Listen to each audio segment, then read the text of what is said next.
You'd think that after surviving a messy divorce and moving into a supposedly peaceful suburban neighborhood, I'd at least be allowed to enjoy my front yard. Welcome to Why Always Karen. Before we begin, drop a like on the video and subscribe so we can continue making more videos like this one. But no, apparently, this street is ruled by a woman named Karen Metcalf, president of the Rosewood Pines Homeowners Association and self-declared dictator of yard aesthetics. Let's rewind a bit. 2 months ago, I moved into 143 Maple Lane, excited to finally have my own space and a little patch of green to call my own. I'm no master gardener, but I've always had a thing for flowers. My mom taught me to plant marigolds and tulips as a kid, and I wanted my new place to feel alive again. So I planted a mix of hydrangeas, lilies, daisies, and even a couple of climbing roses near the porch. Within weeks, my front yard looked like something out of a postcard. Apparently, that was the problem. 3 days after my first batch bloomed, I received an envelope taped to my door. No stamp, no name, just one line. Your yard is in violation of HOA guidelines. Remove non-conforming vegetation or face fines. Confused, I checked the HOA rulebook. There was nothing about flowers, just vague nonsense about uniform aesthetics. Still, I wanted to play nice, so I called the number listed in the letter. Enter Karen. The call lasted 6 minutes. Karen didn't say, "Hello, thank you," or "How can I help?" She jumped straight to accusing me of lowering neighborhood standards. When I asked which flowers were the problem, she sighed dramatically and said, "All of them. They're too bright.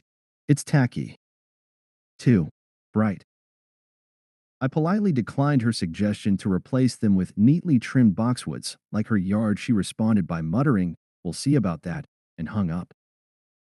The next day, I installed a small camera above my porch because I had a gut feeling.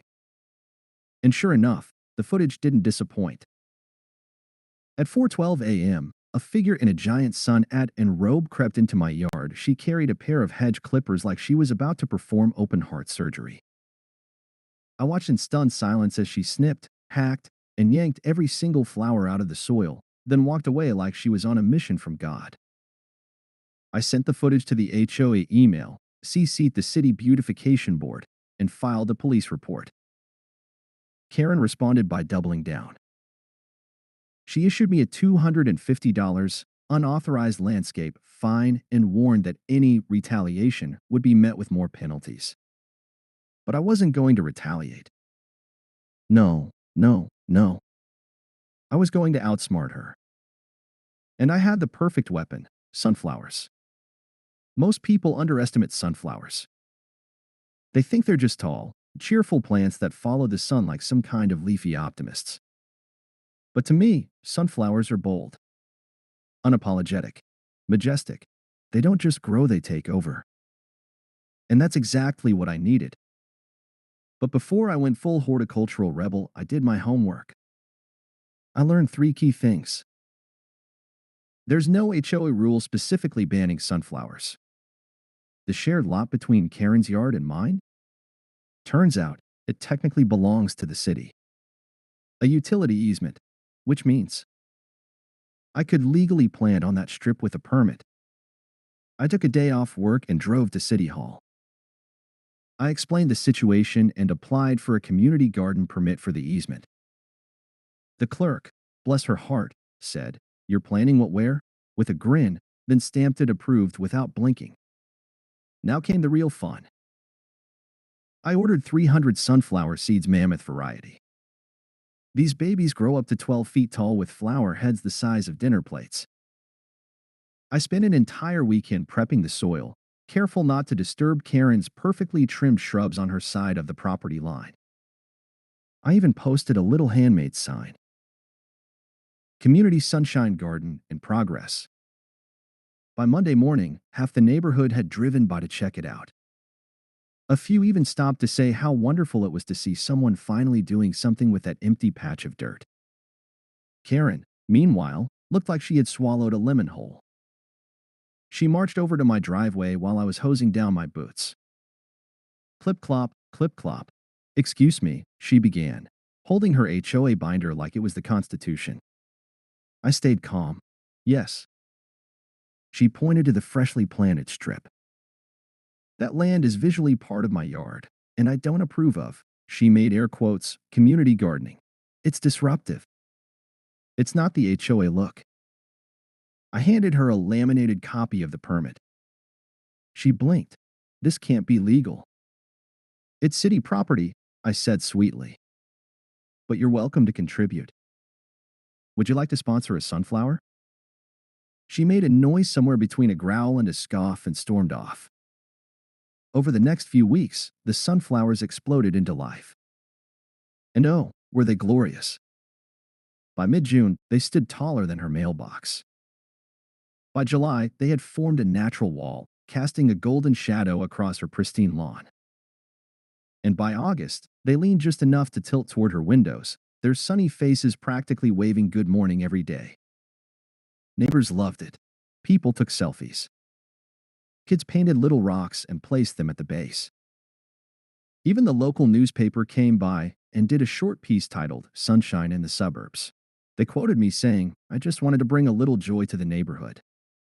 Karen? She was seething. She filed 3 complaints to the HOA. All rejected. She tried to say they were blocking her view. They weren't.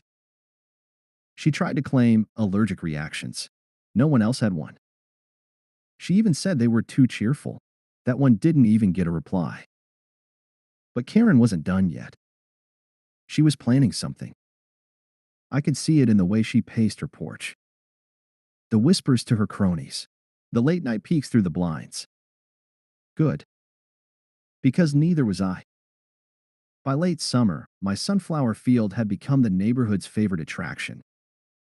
People would literally walk their dogs twice a day just to admire it. I started leaving out water bowls and treats for pups, and suddenly I had a regular fan club. Kids left chalk drawings on the sidewalk.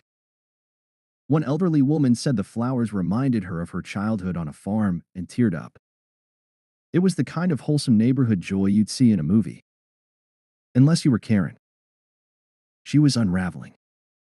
Gone were the prim afternoon walks in her matching visor and skirt. Now she was mostly indoors, curtains half drawn, spying on the flowers like they were plotting to rob her.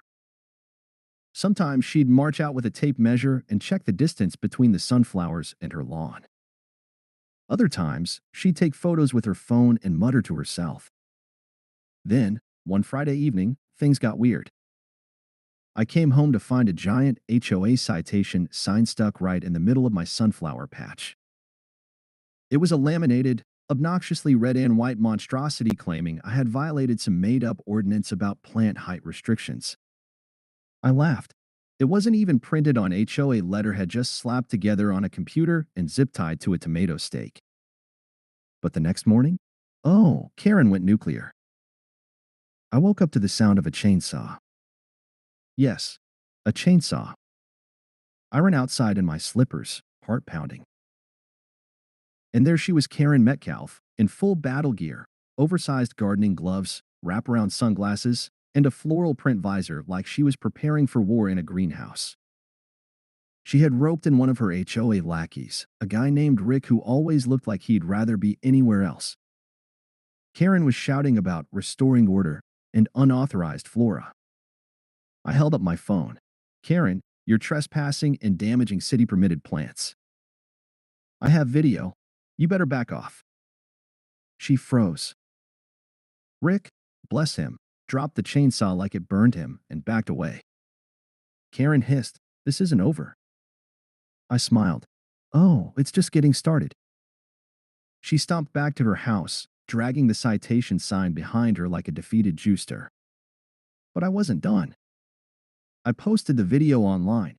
Nothing dramatic, just a short clip titled, Local HOA President Attacks Sunflowers with Chainsaw. It went viral. By Monday, it had over 40,000 views. The comment section? Brutal. Karen strikes again. Imagine hating joy this much. Somebody give that lady a hobby.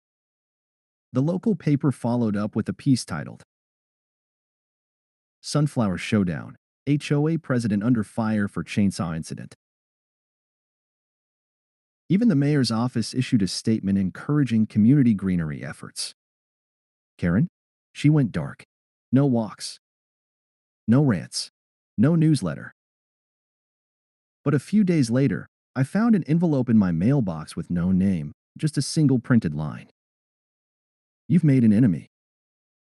I chuckled, tossing it in the compost bin. Because what Karen didn't know was I wasn't done planting. And my next move would hit her where it really hurt. After the chainsaw incident, Karen became a recluse. Her porch sat abandoned, her lawn slightly overgrown, and the monthly HOA newsletter mysteriously skipped a cycle. But I wasn't about to let my garden revolution lose momentum. The sunflowers had become more than just flowers, they were a symbol of joy, of resistance, of not putting up with HOA nonsense. So I planned my next move. A few neighbors quietly slipped me envelopes, donations, they called them after seeing the viral video. One even left a basket of gardening supplies on my porch with a sticky note that read, "Keep shining sunflower, hashtag Team Sunflower." With their support, I launched Operation Sunburst. Here's what I did. I extended the sunflower patch around the side of Karen's house, still fully within the city's easement. I added solar-powered garden lights so the blooms glowed faintly at night, like glowing golden sentinels. And the piece de resistance? A custom wooden bench, right by the tallest stalks, with an engraved plaque that read, "Dedicated to community, color, and a little bit of chaos." Karen cracked 3 days later.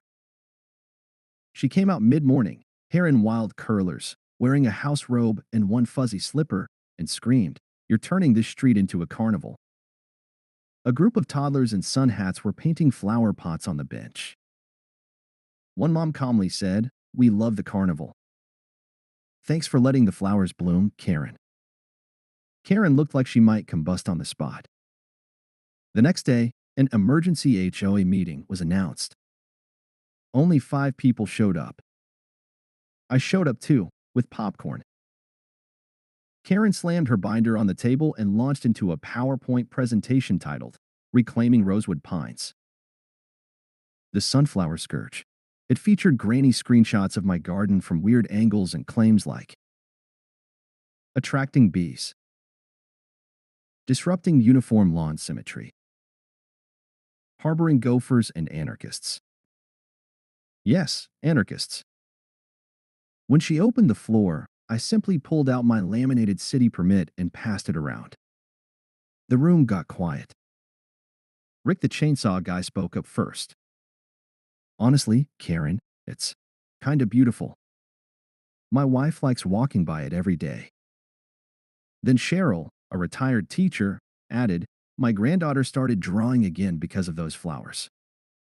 That bench is the nicest thing on the block." Karen's nostrils flared. "You people don't see what's happening. This is an invasion." But no one was backing her up. The tide had turned. The HOA members who once bowed to her every rule were now nodding in support of me. By the end of the meeting, Karen was outvoted, 4-1, on a motion to allow community-led greenery projects on city property.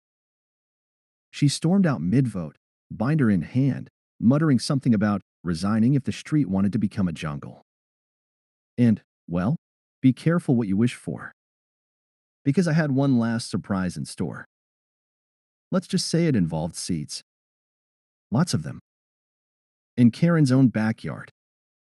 Karen had gone quiet again after the HOA meeting disaster. No emails. No passive-aggressive memos. No dog walking stakeouts. Her once manicured lawn was now a patchy mess of crabgrass and defeat. But me? I was just getting started.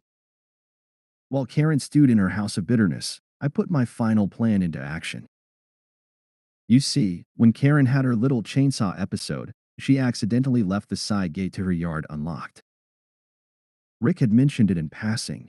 Yeah, she was fuming and stomped through the side, gate still swinging, and I made a mental note. And during the next few weeks, under the cover of dusk, with a hoodie and gardening gloves, I planted sunflowers in Karen's backyard. Not just a few, hundreds. I picked dwarf sunflowers, quick growers, low maintenance, but bright as the surface of the sun. I mixed in native wildflowers for good measure. I fertilized. I watered. I nurtured. By the time Karen noticed, it was too late. One Saturday morning, she emerged to get her paper and screamed. From her patio to her tool shed was now a golden sea of cheerful, bobbing sunflower heads, swaying innocently in the breeze. It looked like a Disney scene, if Disney were into ironic revenge. She immediately accused me, of course. You trespassed. This is vandalism. I shrugged. I don't know what you're talking about, Karen. Maybe it's a gift from Mother Nature. I made sure to say it just loud enough for her Ring camera to pick up. She tried calling the city, but guess what? The unauthorized plantings were non-invasive natives, technically not illegal, and her HOA role had been suspended after the chainsaw stunt went public. She called the cops. They showed up, took one look at the vibrant yellow jungle and the viral video of her swinging a chainsaw like Leatherface, and gently suggested she not escalate things further.